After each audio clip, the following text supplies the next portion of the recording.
Olá, tudo bem? Paz, tenho a palavra de Deus para compartilhar com você.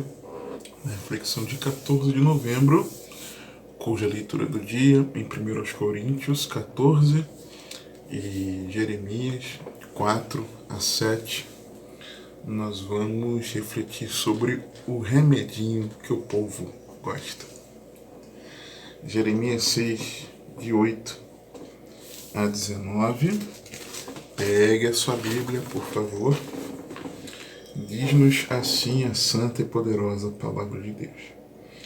Corrige-te, ó Jerusalém, para que a minha alma não se aparte de ti, para que não te torne em assolação e terra não habitada.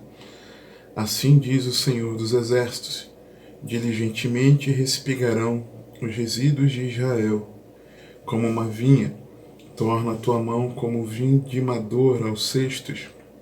A quem falarei e testemunharei para que ouça? Eis que seus ouvidos estão incircuncisos e não podem ouvir. Eis que a palavra do Senhor é para eles coisa vergonhosa e não gostam dela. Por isso, estou cheio do furor do Senhor. Estou cansado de o conter.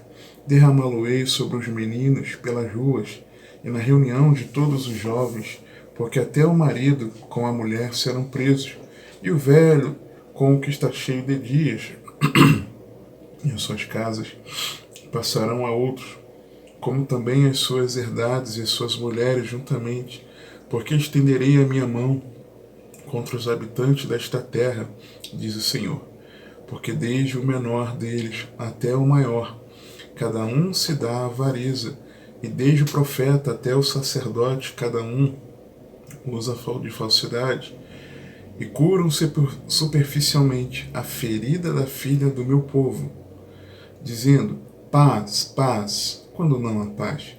Porventura envergonham-se de cometer abominação? Pelo contrário, de maneira nenhuma se envergonham, nem tampouco sabem que coisa envergonhar-se. Portanto, cairão entre os que caem, no tempo em que eu os visitar tropeçarão, diz o Senhor.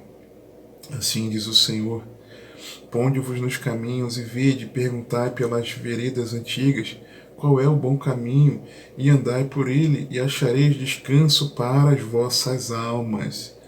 Mas eles dizem: não andaremos nele. Também pus atalaia sobre vós, dizendo: estai atentos ao som da trombeta, mas dizem: não escutaremos. Portanto, ouvi vós, nações, e informa-te tu a congregação do que se faz entre eles. Ouve tu a terra, eis que eu trarei mal sobre este povo, o próprio fruto dos seus pensamentos, porque não estão atentos às minhas palavras e rejeitam a minha lei. E como meditar em Jeremias nos faz enxergar muito da igreja dos nossos dias. Certamente, a tragédia que encontramos no arraial do povo de Deus tem a responsabilidade dos pregadores e pastores que colocam o remedinho na ferida do momento. Tem gente que não gosta quando eu falo isso, mas isso é bíblico, tá? E curam superficialmente a ferida da filha do meu povo, dizendo: paz, paz, quando não há paz, tá? O que é isso? É o remedinho na ferida que eu falo, tá? Tá na Bíblia.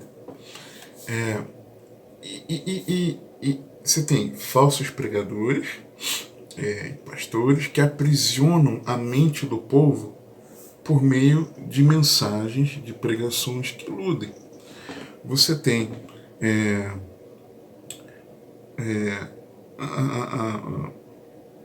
o humanismo, e aí você tem umas variações grandes.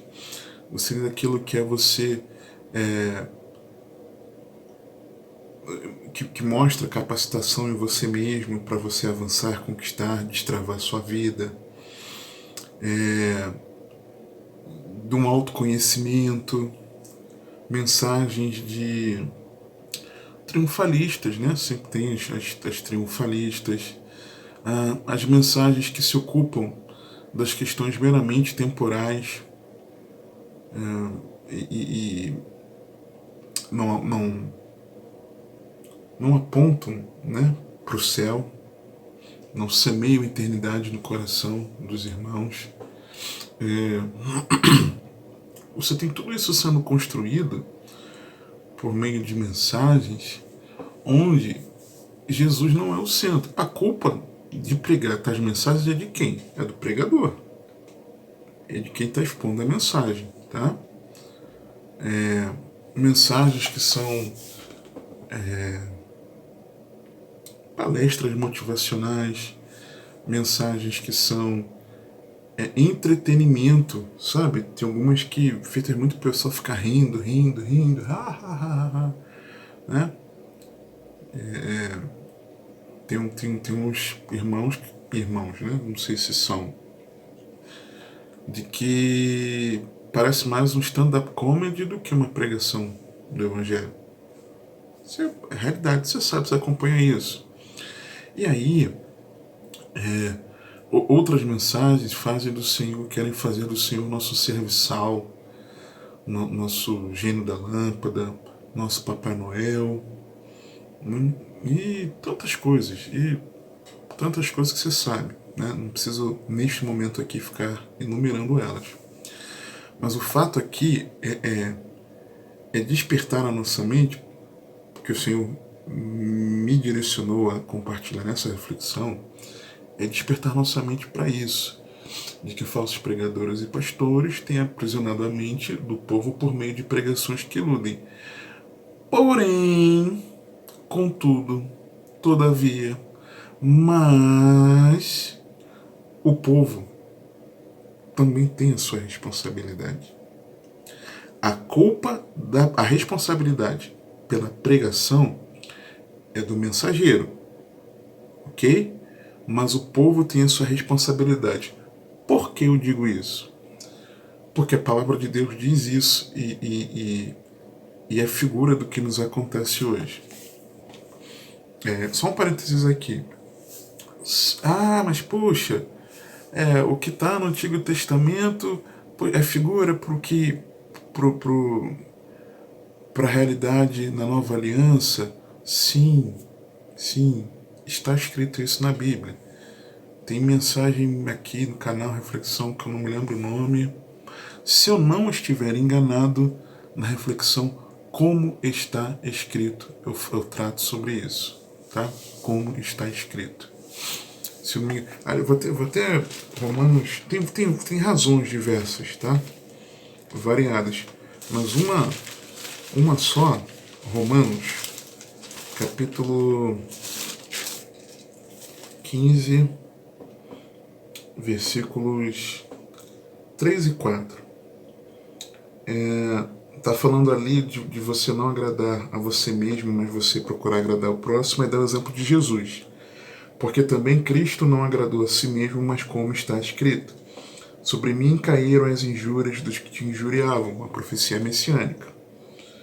Porque tudo que dantes foi escrito, esse texto de sobre mim caíram as injúrias dos que te injuriavam, é que Cristo permitiu ser injuriado, não para que ele agradasse a si mesmo, mas por nós, para nos salvar. Aí o versículo 4 diz o porquê que isso estava escrito. Porque tudo e o que está escrito no nosso Antigo Testamento. Porque tudo o que dantes foi escrito para nosso ensino foi escrito para que pela paciência e consolação das Escrituras tenhamos esperança. Isso é uma das razões, tá? 1 Coríntios 10, passamos recentemente na meditação bíblica, tá? 1 Coríntios 10, ali em Romanos está falando de cura, de fortalecimento.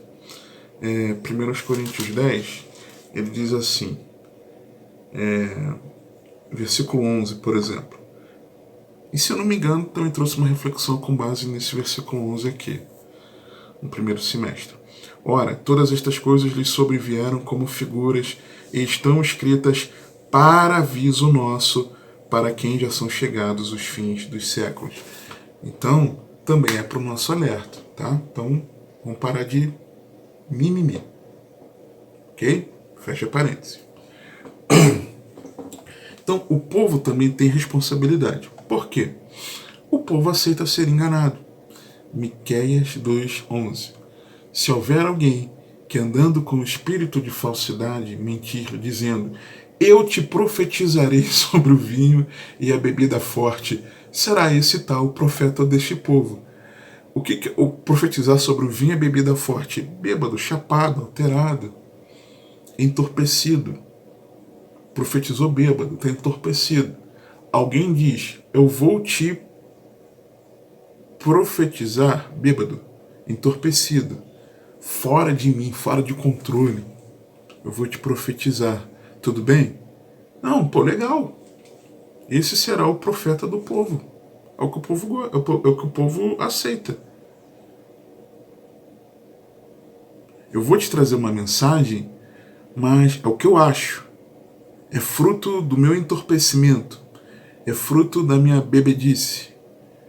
É fruto de eu estar mais para lá do que para cá. É fruto dos meus devaneios, dos meus delírios. É fruto da minha vaidade. É fruto da minha axiologia, a expressão que meu sogro usava. Axiologia é fruto do que eu penso. É fruto dos ideais que eu tenho. É fruto dessa teologia liberal. É fruto desse entendimento que nós temos particular. É fruto dessa interpretação da palavra de Deus mediante a minha circunstância social de vida. Segundo essa perspectiva, eu vou interpretar a palavra, como muitos fazem. Querem distorcer a Bíblia para um viés esquerdista, por exemplo. Querem distorcer a palavra para um viés de luta contra racismo. Querem distorcer a palavra também num viés do empoderamento feminino. Querem distorcer a palavra no machismo, tem machismo também. Querem distorcer a palavra num falso moralismo, né? Às vezes travestido de conservador, tá? De direita radical também tem se distorcido a palavra nesse sentido também. Então, o povo aceita ser enganado, tá? Se houver alguém que andando com espírito de falsidade mentir dizendo: eu te profetizarei sobre o vinho e a bebida forte, será esse tal o profeta desse povo. O povo aceita. Vai fazer o quê? O povo aceita. Tudo bem. Eu sei que ele não está falando da palavra. Eu sei que ele está dizendo para mim que ele não está falando da palavra. Mas eu aceito, tá tranquilo, esse é o meu pregador. Não tem o que fazer. Qualquer pessoa aceita.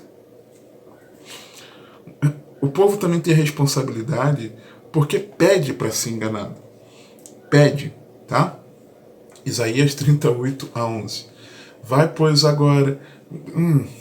É o texto da mensagem ano passado. A mensagem do... Uma parêntese aqui. Essa mensagem foi uma mensagem que eu me lembro que na hora que eu estava expondo... Essa mensagem me doeu quando eu meditei ano passado, Isaías 30, quando Deus mandou eu pregar sobre isso, quando eu preparei o esboço, quando eu revisei o esboço, quando eu preguei, quando depois eu ouvi a mensagem na internet, me doeu muito, né? Me doeu muito. E na hora que eu pregava, isso nunca me aconteceu na vida. Por vários anos aí pregando a palavra pela misericórdia de Deus, é de que na hora que eu pregava e falava algo que não lembro qual exatamente o versículo, eu comecei a cuspir sangue. Isso nunca me aconteceu. E não voltou a acontecer mais. Foi só nesse dia. Vamos lá. O povo pede para ser enganado. Isaías 38:11. Vai, pois, agora. Escreve isto numa tábua perante eles e registra-o num livro, para que fique até o último dia, para sempre e perpetuamente. É um registro eterno. Um registro eterno contra a igreja. O grave registro eterno contra a igreja. Talvez seja essa o título da mensagem. Deve estar lá no canal da Igreja Bíblica Cristã. Talvez eu tenha posto na playlist também de pregações aqui do canal. Depois você assiste lá. Porque este é um povo rebelde. Filhos mentirosos. Filhos que não querem ouvir a lei do Senhor. Eles queriam um apoio no Egito e tal. Que dizem aos videntes, que dizem, não vejais, e aos profetas, não profetizeis para nós o que é reto, dizei-nos coisas aprazíveis, e vede para nós enganos. Desviai-vos do caminho, apartai-vos da vereda, fazei que o Santo de Israel cesse de estar perante nós. O povo pede. O povo não apenas aceita uma palavra que é engano, sabendo que não é a palavra de Deus, aceita. Porque o outro está dizendo que é o pensamento, a ideologia, a forma como vê, aceita. Aquilo que não é o que a Bíblia diz. Mas tem hora que o povo pede. Pede. É aquela hora que às vezes você chega para o teu pastor, pastor, poxa, está confrontando demais o meu pecado. Pastor, está só pregando sobre arrependimento.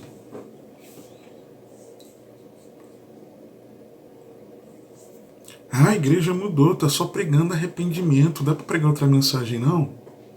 É quando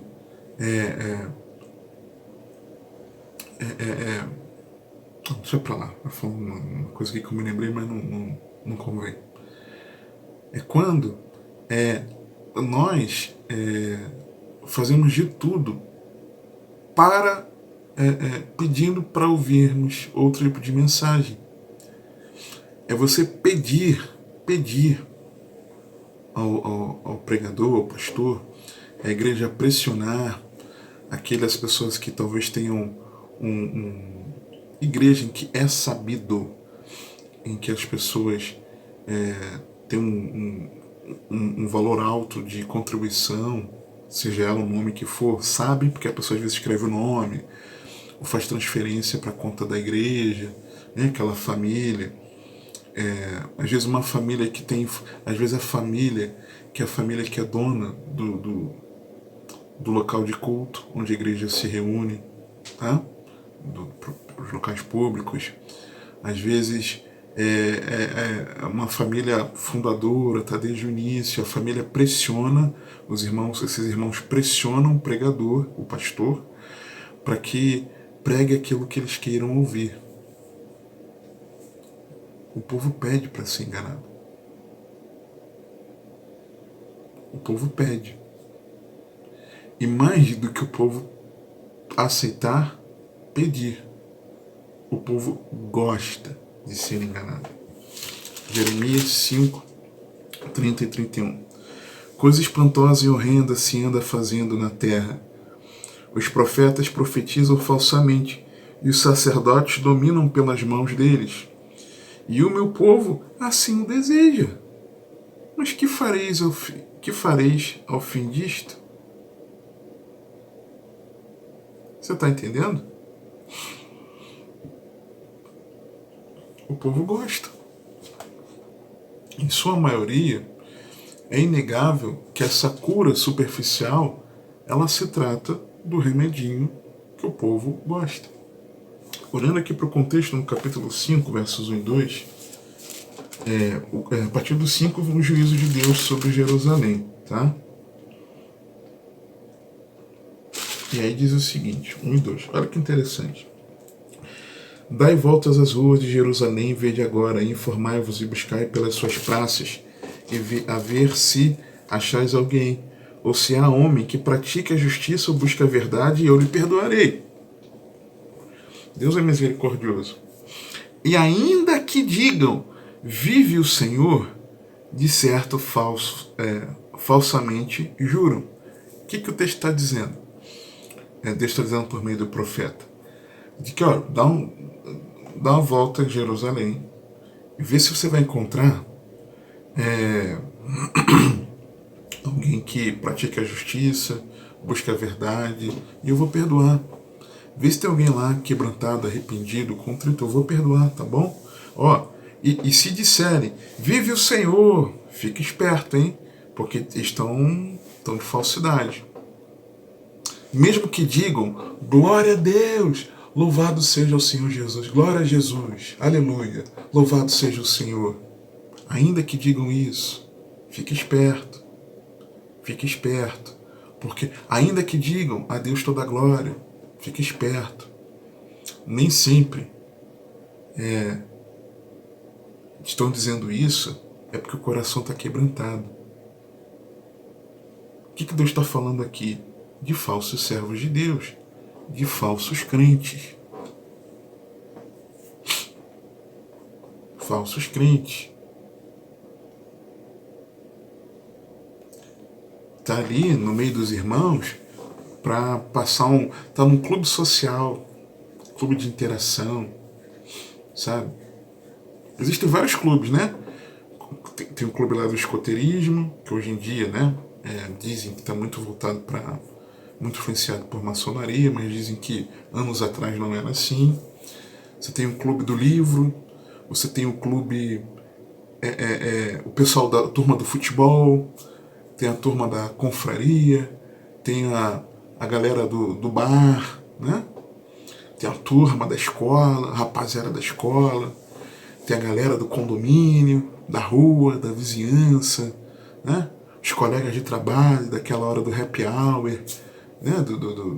Da sexta-feira, do almoço, com a galera, com a turma, o pessoal da faculdade, né? Que depois da aula, ou mata a aula para tal da chopada, né? Tem tudo isso. Tem a turma ali do clube, né? Do clube de lazer, né? Que você tem ali piscina, tem quadras, né? Que alguns frequentam, né? Tem a turma ali, né? A rapaziada. Tem a galera que vai para o futebol, né? Que vai assistir futebol do estádio, a torcida, né? Tem muito da galera. E tem gente que, para ter a sua galera, está ali, junto da igreja, para ter a sua galera. Falso crente. Dá glória a Deus e tudo, mas é falso crente, falso servo de Deus, falso cristão. Não é um verdadeiro discípulo de Cristo. Ó, fique esperto. Ainda que digam, vive o Senhor, de certo falsamente juram. Ok? Estão lá buscando algo para vos satisfazer. Estão lá buscando algo para sua vida aqui terrena. Falso servo de Deus, falso cristão. Paulo fala dos falsos irmãos nas suas epístolas. Claramente você já leu isso. Você já leu, sei que você já leu. Sobre os falsos irmãos. Você sabe disso. Você sabe que tem. Versículo 6. Por isso um leão do bosque os feriu, um lobo dos desertos os assolará, um leopardo vigia contra as suas cidades. Qualquer que sair delas será despedaçado, porque as suas transgressões se avolumam. Multiplicaram-se as suas apostasias, um aumento do pecado e a multiplicação da apostasia, é o que a gente vê. Agora, recentemente, a pandemia, uma variação da Omicron, B, Q, sei lá o que, não sei qual é a sigla, né? Ai, meu Deus, a pandemia voltou. Ai, eu já tô vendo. Lá no mercado, eu fui ao médico tal dia e tava uma coisa. Ai, não vou. Acho que eu não vou mais participar dos cultos, não. Gente, será que a gente não aprendeu? Será que a gente não aprendeu? Seja sincero. Perdoa o seu irmão pelo seu irmão se exaltar, tá? Às vezes. Perdoa, tá? Não leve... pense que... puxa, não está sendo manso. Estou me esforçando para ser, tá? mas é uma coisa que me indigna muito, muito, muito, muito, muito. Assim como eu devo me indignar do meu pecado, tá? Cada um precisa olhar para dentro do seu coração, com a ajuda do Espírito Santo. Versículo 7, parte A. Como vendo isto, te perdoaria? Teus filhos me deixam a mim e juram pelos que não são deuses. Ou seja, deixam a Deus e se devotam aos falsos deuses. Por quê? Se Jesus não é o centro, mas a família é o centro, o marido é o centro, a esposa é o centro, o filho é o centro, o trabalho é o centro, o ministério é o centro, a política é o centro, a manifestação é o centro, parou a vida para girar em torno da manifestação. Né? É o centro. O esporte é o centro, a torcida é o centro, o seu lazer é o centro, as suas preocupações é o centro, os seus planos são o centro, a sua enfermidade é o centro. Se tudo isso é o centro, você está devotando o seu coração a quem você não deveria. É tão simples quanto isso. Parte B. Quando os fartei, então adulteraram, e em casa de meretrizes se ajuntaram em bandos. Retribuem a boa dádiva de Deus com imoralidade sexual.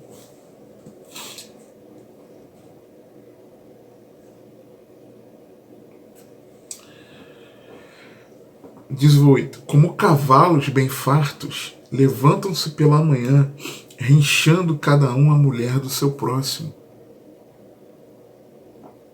É assim que retribuem a bênção de Deus.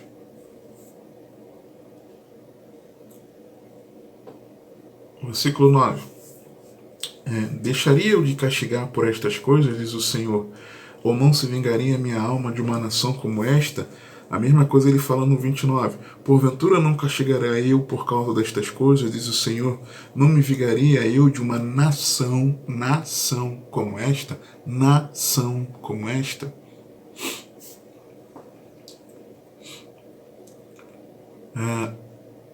Ou seja, motivo não falta para Deus nos castigar.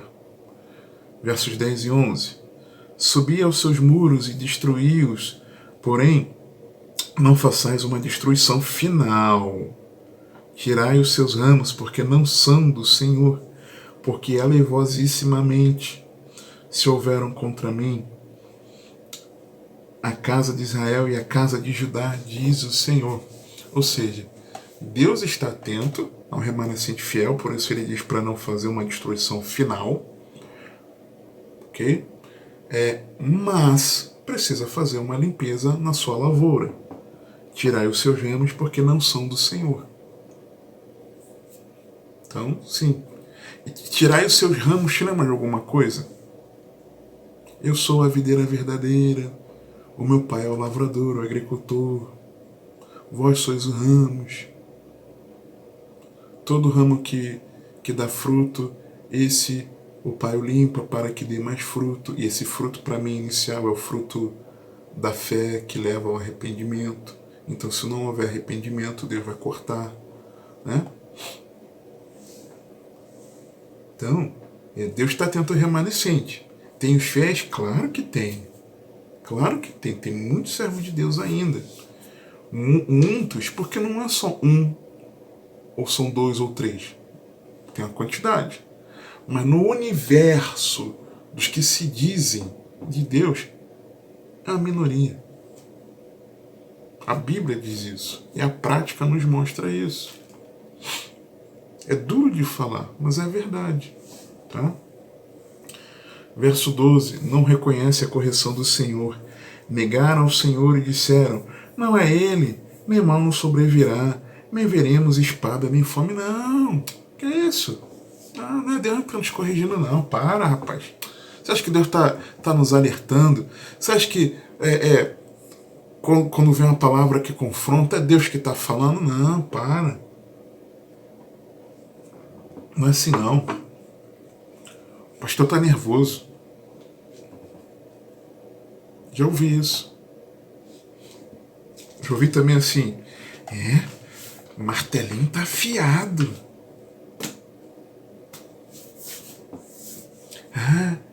Já ouvi em oração. Senhor, guarda o coração do teu servo Geraldo, nominalmente me citando. Guarda o coração do teu servo Geraldo, para que ele não seja soberbo no compartilhar da tua palavra. Eu já ouvi isso em oração. Não reconhece a correção do Senhor. Não reconhece. Negaram o Senhor e disseram, não é ele, nem mal nos sobrevirá, nem veremos espada, nem fome.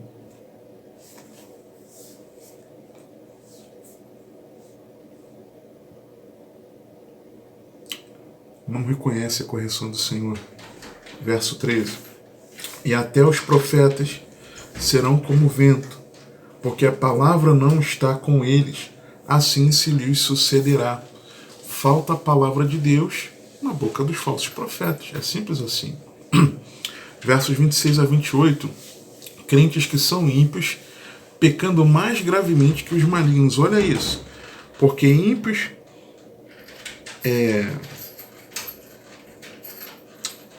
ímpios se acham entre o meu povo, andam espiando como quem arma laços, põe armadilhas com que prendem os homens, como uma gaiola está cheia de pássaros, assim as suas casas estão cheias de engano, por isso se engrandeceram e enriqueceram, engordam-se até estão nédios e ultrapassam até os feitos dos malignos.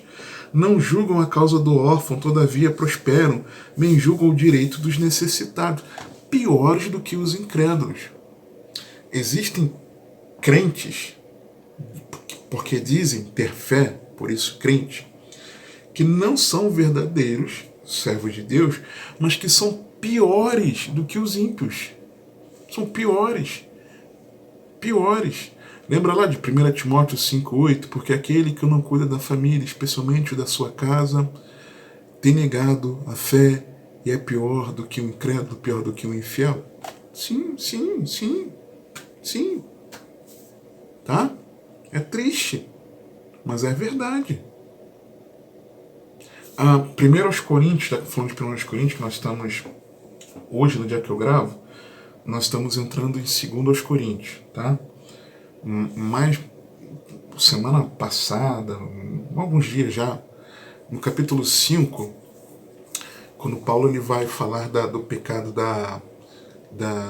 do homem, do rapaz lá, do homem que teve intimidade sexual com a sua madrasta, o que Paulo diz? Que nem entre os ímpios se nomeia coisa assim. Então isso acontece, gente, tá? Isso acontece. Não vem, será? Olha para o seu coração, tá? O povo gosta de ser enganado e o fim disso não será bom. Porque, olha o que o texto diz, versículos 30 e 31 novamente. Coisa espantosa e horrenda se anda fazendo na terra. Os profetas profetizam falsamente, os sacerdotes dominam pelas mãos deles, e o meu povo assim o deseja. Mas que fareis ao fim disto? Não vai ser nada bom. No que isso vai dar? Mas que fareis ao fim disto? No que isso vai dar? Ter esse remedinho que o povo gosta. No que isso vai dar? Já está dando. Ultrapassou o limite.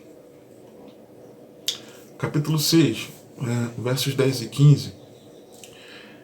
10 diz assim: a quem falarei a testemunhas para que ouça? Eis que os seus ouvidos estão incircuncisos e não podem ouvir. Eis que a palavra do Senhor é para eles coisa vergonhosa e não gostam dela. Ou seja, não gostam da palavra de Deus, têm vergonha da palavra de Deus. Pois aquele que se envergonhar de mim e das minhas palavras, também me envergonharei diante do Pai e dos seus santos anjos, quando o Filho do Homem vier na glória, na sua glória. Aí o versículo 15. Porventura envergonham-se de cometer abominação? Pelo contrário, De maneira nenhuma sem vergonha. São sem vergonha. Sem vergonha. Eu era sem vergonha. Eu, Geraldo Augusto, era sem vergonha. Eu era. Eu era sem vergonha. Tá? Pelo contrário, de maneira nenhuma se envergonham, nem tampouco sabem que coisa é envergonhar-se. Portanto, cairão entre os que caem. No tempo que eu os visitar, tropeçarão, diz o Senhor. Por quê? Porque não tem vergonha do seu pecado, mas se envergonha da palavra de Deus. Jesus falou isso! Então, pessoas que dizem pertencer ao Senhor, mas se envergonham com a palavra do Senhor, mas não se importam com o pecado. Não tem alguma coisa errada nisso? É claro que tem. Qual é o fim disso? Qual o fim disso? Versículos 13 e 14. Porque desde o menor deles até o maior, cada um se dá a avareza, e desde o profeta até o sacerdote, cada um usa de falsidade, e curam superficialmente a ferida da filha do meu povo, dizendo, paz, paz, quando não há paz. Amor ao dinheiro, pregadores mentirosos, mensagens superficiais que não expõem o evangelho. Tá? Verso 16. Assim diz o Senhor, ponde-vos nos caminhos e vede, e perguntai pelas veredas antigas, qual é o bom caminho? Presta atenção. E andai por ele, e achareis descanso para as vossas almas. Mas eles dizem, não andaremos nele. Qual é o caminho? O bom caminho que devemos andar para que encontremos descanso em nossas almas? João 14,6. Disse-lhe Jesus, eu sou o caminho e a verdade e a vida. Ninguém vem ao Pai senão por mim. Ele é o bom caminho que devemos andar. Mateus 7, 13 e 14. Entrai pela porta estreita, porque larga é a porta, espaçoso o caminho que conduz à perdição. E muitos são os que entram por ela. E porque estreita é a porta e apertado o caminho que leva à vida, e poucos há que encontre. É nesse caminho que devemos andar. Para quê? Para que encontremos descanso para as nossas almas. Mateus 11, 28 a 30. Vinde a mim, todos os que estáis cansados e oprimidos, e eu vos aliviarei. Tomai sobre vós o meu jugo e aprendei de mim, que sou manso e humilde de coração. E encontrareis descanso para as vossas almas, porque o meu jugo é suave e o meu fardo é leve. Mas o que o texto diz que aqui? Mas eles dizem, não andaremos nele. Não andaremos conforme Jesus nos instrui, nos manda. Não vamos viver os ensinos de Cristo. Não vamos viver a doutrina de Cristo. Não vamos viver a sã doutrina. Não vamos viver a doutrina dos apóstolos, que é a doutrina de Cristo interpretada, aplicada no contexto da nova aliança. Não vamos. Ponto. Vai fazer o quê? Qual é o fim disso? Versículo 17. Quando os verdadeiros atalaias confrontam, desprezam. Está usando a palavra de Deus como espada. Sim, a palavra de Deus é espada. Mais é como espada de 2 gumes, mais penetrante do que espada de 2 gumes, a ponto de dividir as medulas, né? Osso, medula, de separar a alma do espírito, tá? Discernindo pensamentos e intenções dos corações. Sim, a espada, está na Bíblia. A espada do Espírito. E não é a espada do Espírito só para você se defender das trevas, não. É para ir lá fundo no teu coração, se assim o Senhor direcionar. Mas o versículo 17. Também pus a atalaia sobre vós, dizendo, estai atentos ao som da trombeta. Mas dizem, não escutaremos. Não, essa palavra aí é muito dura. Não, essas duras palavras de vida eterna. Não. Quero ouvir, não. Não, fulano? Não. Você que vai ver aquela pregação, vai confrontar, não quero, não. Quando ouve, não. Isso aí, deixa pra lá, tá nervoso. Leu na Bíblia? Eu não concordo com o que está escrito aqui, não. Isso aqui não é... Não concordo com isso, não. Está confrontando meu pecado. Vou pular isso aqui.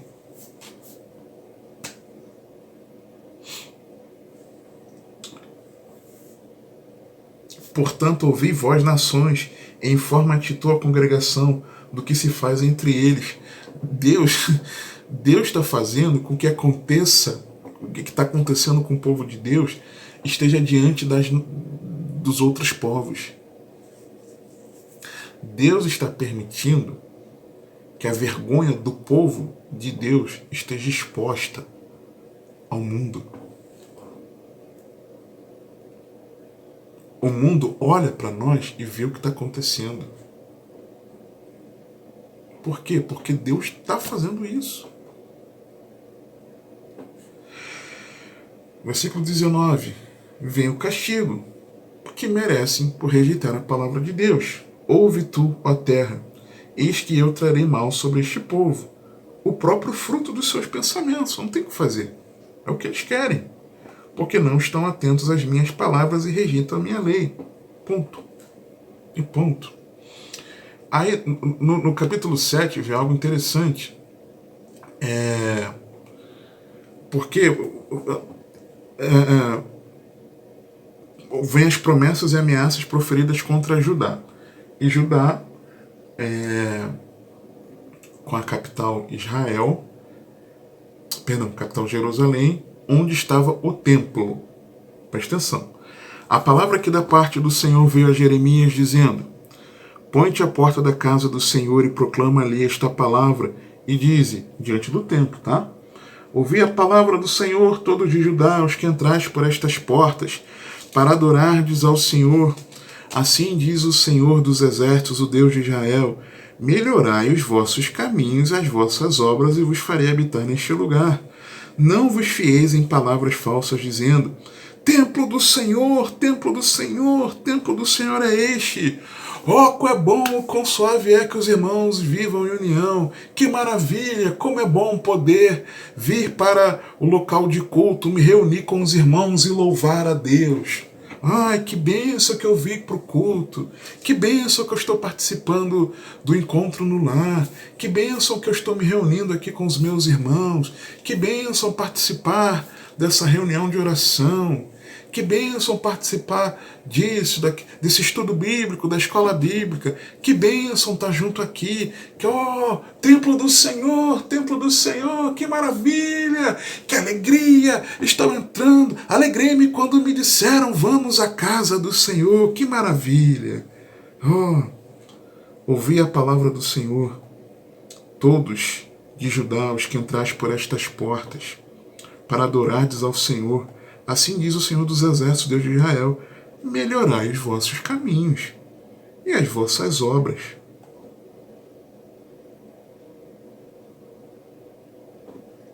Versículo 5.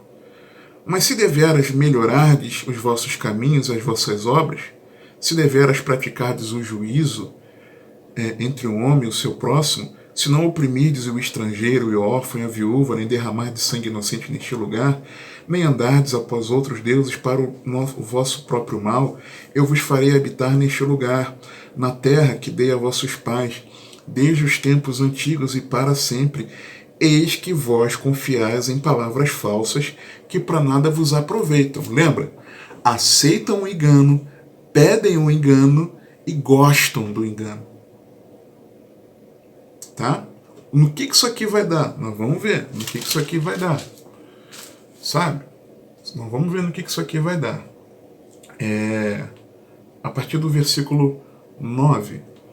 Porventura furtareis e matareis, e adulterareis, e jurareis falsamente, queimareis incenso a Baal, e andareis após outros deuses que não conheceste? E então vireis e vos exporeis diante de mim nesta casa, que se chama pelo meu nome, e direis: fomos libertados para fazermos todas estas abominações? É para isso que você foi salvo por Jesus? Para permanecer no pecado?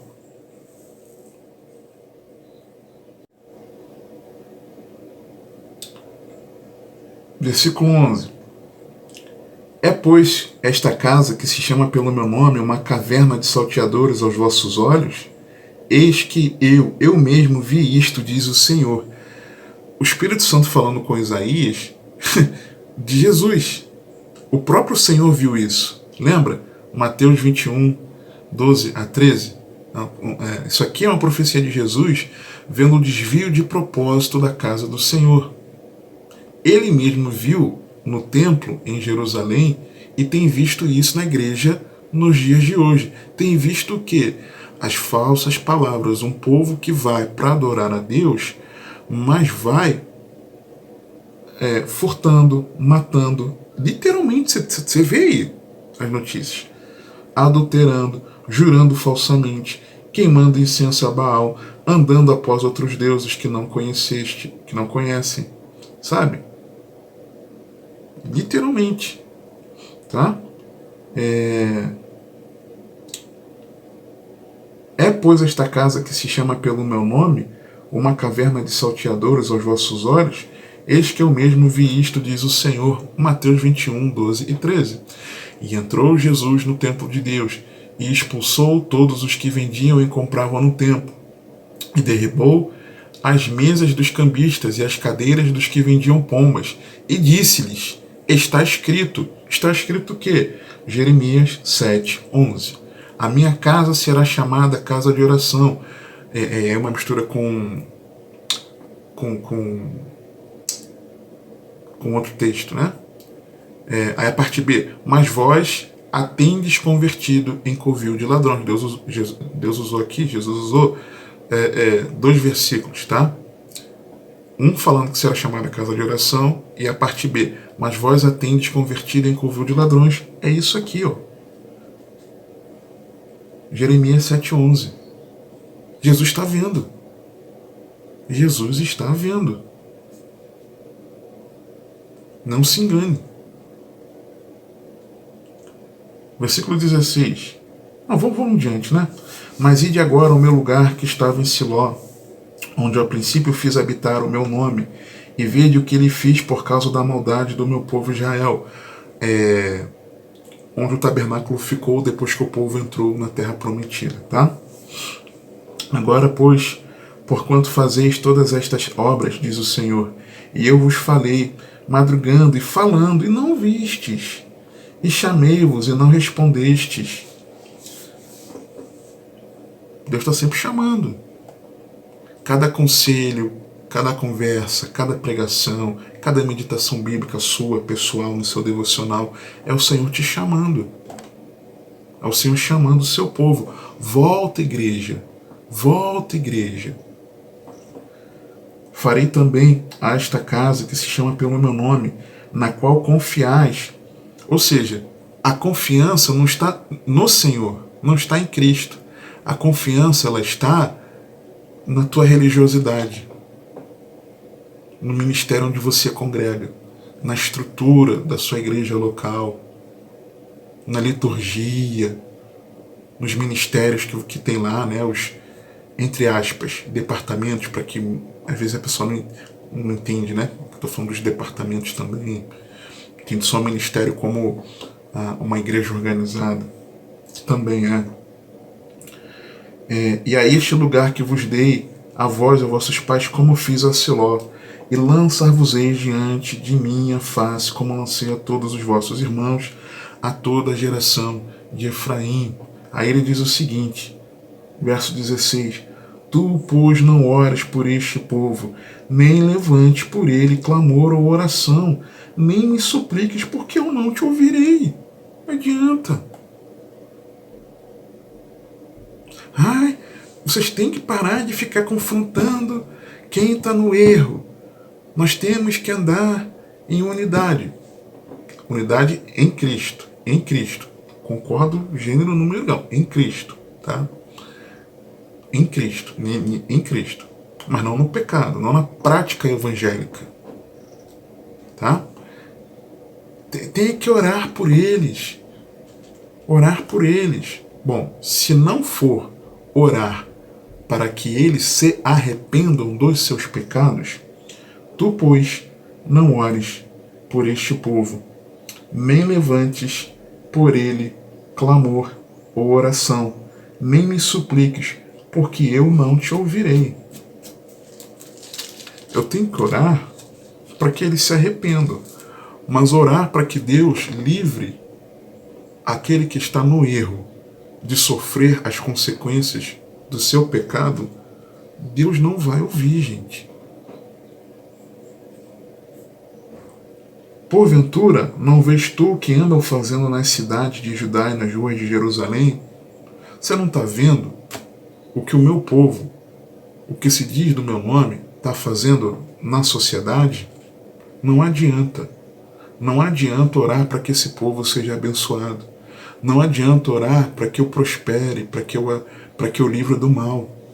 Não adianta orar para que eu restaure, para que eu levante. Não adianta, não adianta. Você, estou falando aqui com o profeta, você não ora. Não adianta, eu não vou ouvir. Eu não vou ouvir. Por quê? Porque eles não se arrependem. Versículo 18. Os filhos apanham a lenha, e os pais acendem o fogo, e as mulheres preparam a massa para fazerem bolos à rainha dos céus, e oferecem libações a outros deuses para me provocarem a ira. O que está acontecendo aqui? Acaso é a mim que eles provocam a ira? Diz o Senhor, e não a si mesmos, para a confusão dos seus rostos? Uma sociedade corrompida porque as famílias estão corrompidas. Filhos, pais e as mulheres juntos na prática do pecado. E aqui, cada um numa tarefinha, né? O filho pega a lenha, o pai acende o fogo e a mãe prepara a massa para o bolo. Eles se unem, cada um na sua responsabilidade, cada um na sua culpa, mas as famílias estão levando a sociedade a isso. Quando ele fala, porventura não vês o que andam fazendo nas cidades de Judá e nas ruas de Jerusalém, e aí ele diz quem são. O reflexo, o que está acontecendo nas famílias, reflete na sociedade. A sociedade é o reflexo da desestrutura familiar. E qual é a origem disso? A origem que ele começou a falar no início do capítulo, com palavras falsas, sem base bíblica, sem raiz na palavra de Deus. A família participa do culto público ao Senhor, templo do Senhor, templo do Senhor. Mas Deus está falando, vocês estão precisando ser transformados. Vocês estão precisando se arrepender dos seus pecados. Que é isso? Qual é a origem disso? São as palavras falsas. É a falsa mensagem. É o falso evangelho. Está aí, ó. Está escrito, está na Bíblia. Tá? Não aceita correção. Tá? Vou dar um salto aqui. Dir-lhe-ás, pois, todas estas palavras, mas não te darão ouvidos. Chamá-los-ás, mas não te responderão. E lhes dirás, esta é a nação que não deu ouvidos à voz do Senhor seu Deus, e não aceitou a correção. Já pereceu a verdade e foi cortada da sua boca.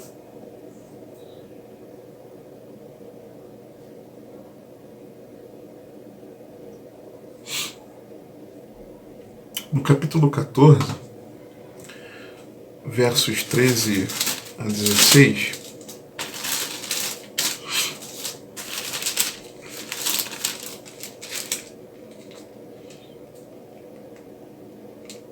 a partir do 11, disse-me mais o Senhor, não rogues por este povo para seu bem. Quando jejuarem, não ouvirei o seu clamor. E quando jejuarem, vamos jejuar pela nação. Não ouvirei o seu clamor. E quando oferecerem holocaustos e ofertas de alimentos, não me agradarei deles. Antes eu os consumirei pela espada e pela fome e pela peste. Então disse eu, Senhor Deus, eis que os profetas lhes dizem, não vereis espada e não tereis fome, antes vos darei paz verdadeira neste lugar. Peraí, Jeremias está falando, Senhor, tá bom, tô vendo que eu choro por esse povo, tá me doendo. O Senhor não quer que eu ore por misericórdia a eles, que o Senhor faça o bem a eles. porque isso é consequência dos pecados deles. Eu entendi, tá, Senhor? Eu entendi, tá bom, Senhor, eu entendi. Mas, Senhor, a culpa é dos pregadores. Ah, Senhor Deus, eis que os profetas lhes dizem: não vereis espada e não tereis fome, antes vos dareis paz neste lugar. Senhor, a culpa é dos pregadores, Senhor. A culpa desses impostores que se dizem pastores, mas não são, que são lobos. São esses que estão enganando o povo. A culpa é dos famosos aí da mídia, dos famosos do gospel. A culpa é deles. Falsos pregadores, inclusive em louvores, né? Pelo que louvores acabam nos ensinando. E as músicas evangélicas dos nossos dias trazem muito engano bíblico, as mesmas falsas mensagens, tá? Forjando aquilo nas pessoas.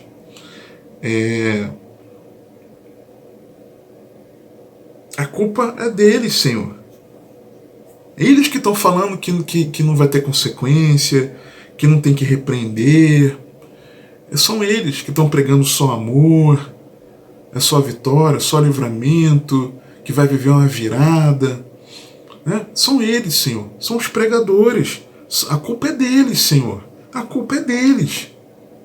Tudo bem, o Senhor não quer que eu interceda pelo povo, pelo bem do povo. Tá bom, Senhor, mas a culpa é dos pregadores. Olha o que Deus responde. E disse-me o Senhor: os profetas profetizam falsamente no meu nome. Nunca os enviei, nem lhes dei ordem, nem lhes falei visão falsa e adivinhação e vaidade. E o engano do seu coração é o que eles vos profetizam. Portanto, assim diz o Senhor, acerca dos profetas que profetizam no meu nome, sem que eu os tenha mandado, e que dizem: nem espada nem fome haverá nesta terra. A espada e a fome serão consumidos esses profetas. Esses profetas que falam que o meu juízo não está vindo, que eu não estou irado, é debaixo dessa ira que eles estão, e é esse mesmo juízo que eles sofrerão. Tá, Jeremias? De fato, tem responsabilidade sim dos falsos pregadores, dos falsos pastores, é verdade. Daqueles que também pregam por meio de canções, é verdade. Tá? Nos youtubers também, falsos ensinadores, pregadores da palavra nas mídias, sim. Eles vão receber a justa punição por isso, sim. Mas aí...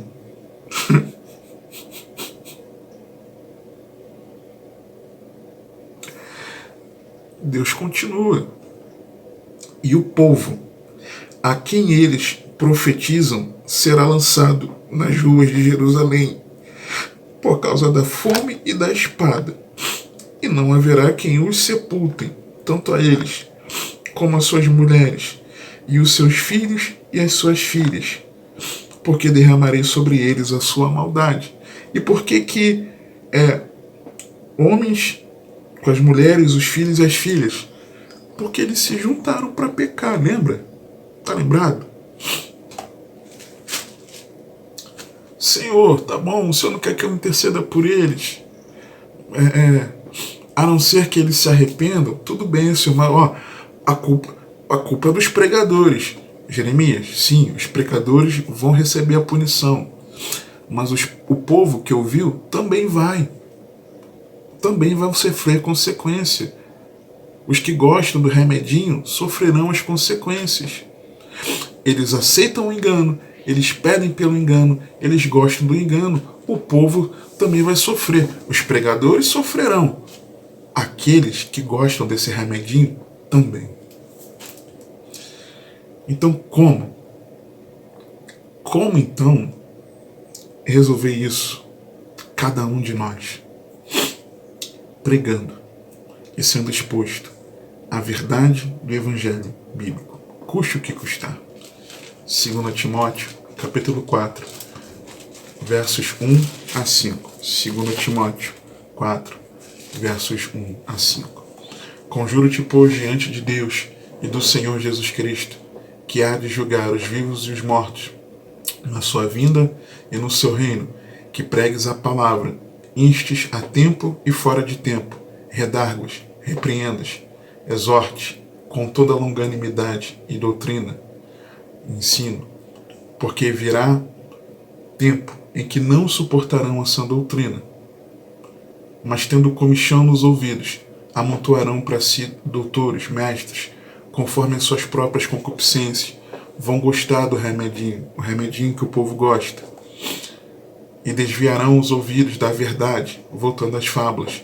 Mas tu, se sóbrio em tudo, sofre as aflições, fazem a obra de um evangelista. O que o evangelista faz? Proclama o evangelho, cumpre o teu ministério. O que nós precisamos fazer? Precisamos retornar urgentemente ao evangelho de Cristo. É isso. É isso. Que o Senhor te abençoe e te guarde, que Ele te conduza e governe a sua vida, porque você tem acesso.